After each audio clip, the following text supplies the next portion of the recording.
Argentina, the land of Andes, wine, and Messi. Despite their somewhat positive global recognition, many people are ignorant to the fact that their economy is collapsing in real time. They are suffering 160% annual inflation, meaning that 4 in 10 Argentinians are now impoverished. Not just that, but their enormous trade deficit of $43 billion is likely to catch up with them soon, heaping on pressure to resolve the situation. Recently elected Libertarian President Javier Milei has pledged to stop the crisis with radical devaluation measures, but no one really knows whether his policies will actually work. In this video, we will unravel the root of this mess and determine whether Argentina can really do the impossible and pull itself out of impending destruction. Once upon a time, Argentina stood as one of the world's economic giants. Fueled by a boom in agriculture and industry, Argentina was among the wealthiest early 20th century nations, rivaling the economic powerhouses of the day. Highly fertile land gave Argentina a huge advantage in global food supply produce, with acres of productive wheat fields and cattle ranches. They were consistently amongst the top 10 wealthiest nations throughout the 1910s and 20s.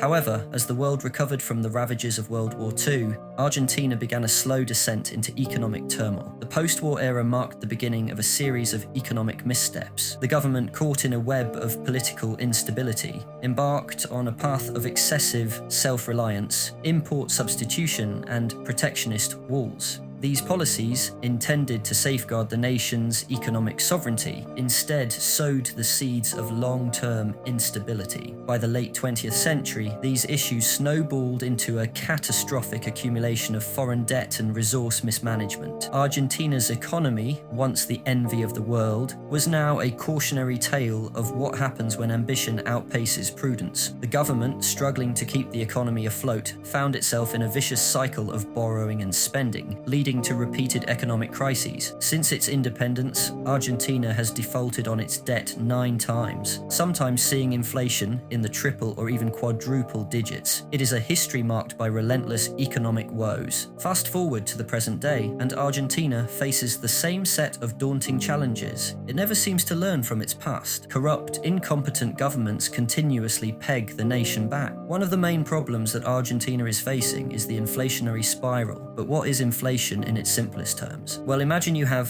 $100 in your pocket today and you can buy a chicken with it. But next month, the very same chicken costs $120, and the month after, $150. Due to inflation, your money is losing value or devaluing every day. This is what is happening in Argentina right now, but to an extreme rate. The peso has lost more than 50% of its value against the US dollar in the past year, and the inflation rate has reached 160% in November 23, which is the highest level in 32 years. Here is a chart that shows the inflation rate in Argentina over the past 6 years. You can see that the inflation rate has been rising from about 25% in 2017 to about 160% in 2023. But how exactly has it gotten to this point? At the heart of this problem lies the government's persistent fiscal deficit. This deficit occurs when the government's expenditures consistently exceed its tax revenues. To bridge this gap, the government has resorted to borrowing extensively. However, this solution has compounded the problem. Argentina's national debt soared to over 100% of its GDP, an alarmingly high level that signals deep financial distress. Having previously defaulted on its debt multiple times, investor confidence is already low, so it has been difficult for them to access international credit easily. In an attempt to manage the fiscal deficit and maintain a semblance of economic stability, the Central Bank of Argentina resorted to monetary expansion, essentially printing more money. This approach, while providing short-term relief, has long-term consequences. The increased money supply floods the economy, diminishing the peso's value. It is a classic case of too much money chasing too few goods, a textbook recipe for inflation. External shocks have not helped either. The pandemic, global recessionary conditions, a trade war with China, and political instability leading to social unrest have all reduced the confidence, and therefore the demand for the peso, while the US dollar has remained a currency safe haven. While these mostly were out of Argentinian control, the core economic problems they face could have been solved much sooner with better policy making. So what are the consequences of the average Argentine? Well, for one, it means that their purchasing power is eroding, their savings are evaporating, and their living standards are deteriorating. For example,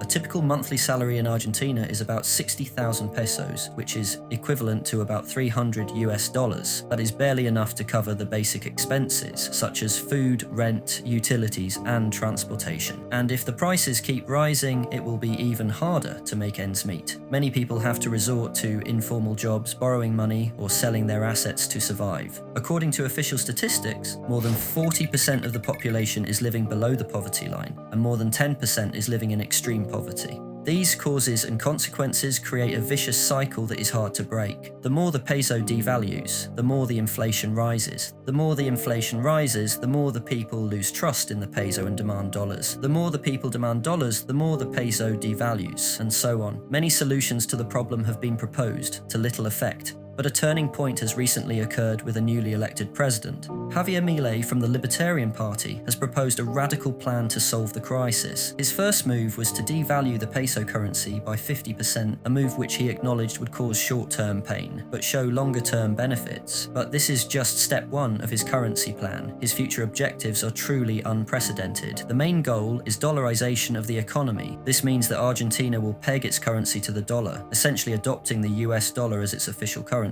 replacing the peso, aiming to eliminate inflation and currency devaluation, as well as the need for a central bank and monetary policy. Yes, that is correct. He wants to abolish Argentina's central bank, which is responsible for regulating the money supply and setting interest rates. This aims to reduce corruption and political interference in monetary matters, as well as the risk of hyperinflation and currency crises. However, this will also mean that Argentina will have no lender of last resort or stabilizer of financial markets in case of shocks or emergencies. Another huge problem arising from this policy is that Argentina will lose sovereignty and control over its own economy and will depend on the decisions of the US Federal Reserve. They will not be able to adjust its exchange rate and interest rate in response to shocks, such as changes in trade, capital flows, or demand. It will also force Argentina to use the exact same monetary policy as the US, regardless of whether it suits its economic conditions or not. So, if the US needs a money supply boost, but the Argentina economy is already overheating, let us say, then the US policy will indirectly damage Argentina. Another policy proposal set forward by Milei is reducing the size of government and deregulating the markets. They will cut public spending and taxes drastically,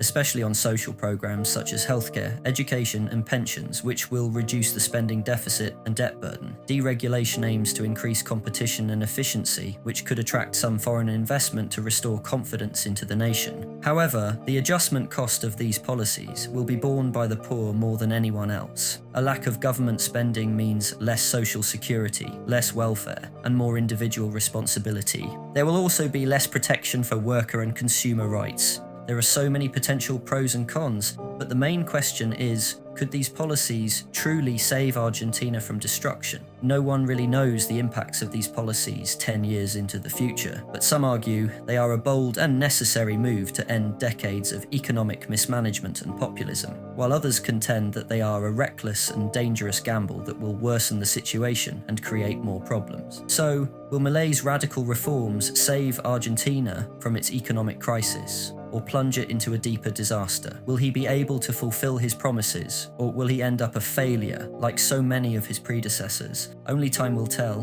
What is your opinion? Please let us know in the comments below. Thank you for watching the video, and I will see you in the next one.